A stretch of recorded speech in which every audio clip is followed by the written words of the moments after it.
बिस्मिल्लाहिर्रहमानिर्रहीम अस्सलातु वस्सलामु अला सय्यिदिल मुरसालिन वा अला आलिहि वा साहबिहि अजमाइन।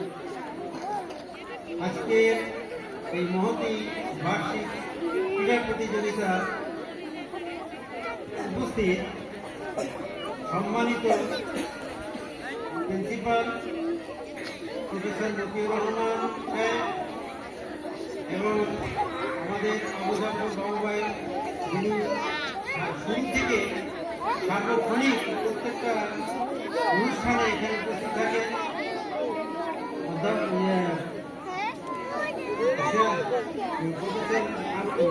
নাদির সাহেব এবং অন্যান্য গণ্যমান্য ব্যক্তি এবং এই সুন্দর পরিবেশে উপস্থিত ছাত্র ছাত্রী বৃন্দের গার্জিয়ান, মায়েরা এবং বাবারা, আসসালামু আলাইকুম ওয়া রাহমাতুল্লাহ। আমার খুব ভালো লাগছে যে প্রত্যেক বছর এই প্রতিষ্ঠান, যেটি এই শহরের প্রাণকেন্দ্রে অবস্থিত, একটি সুন্দর ক্রীড়া প্রতিযোগিতা আয়োজন করে থাকে। আজকে এই একটা দুর্যোগপূর্ণ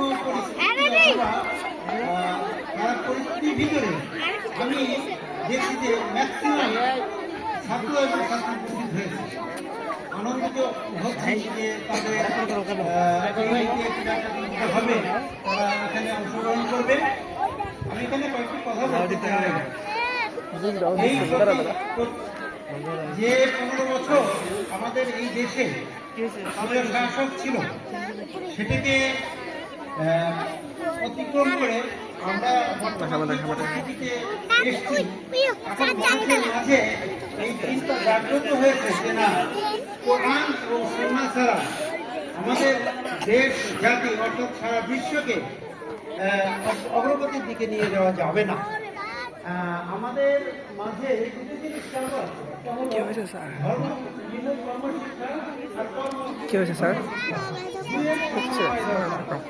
সেই দুয়ের সমন্বয়ে সংগঠিত এই শিক্ষা ব্যবস্থা, এই শিক্ষা ব্যবস্থা মডেল মাদ্রাসা অনেক এগিয়ে যাচ্ছে এবং ভালো ভালো স্টেপ দিচ্ছে।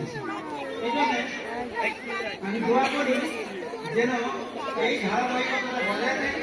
এখান থেকে ইসলামী শিক্ষায় শিক্ষিত হয়ে যে অপসংস্কৃতি সেটা যেন মুক্ত হয়ে আমরা ভালো একটা সুন্দর সমাজ নির্মাণ করতে পারি, এই আশাবাদ ব্যক্ত করে আজকে এই ক্রীড়া প্রতিযোগিতার উদ্বোধনী ঘোষণা আমি প্রদান করলাম। আল্লাহ আমাদের সবাইকে এই অনুষ্ঠানটি ভালোভাবে পরিচালিত হোক, এই 3 দিন ব্যাপী যে অনুষ্ঠানটি হবে পরিচালিত হোক, এই দোয়া কামনা করে এবং এই ঘোষণা দিয়ে আমি আমার ধন্যবাদ।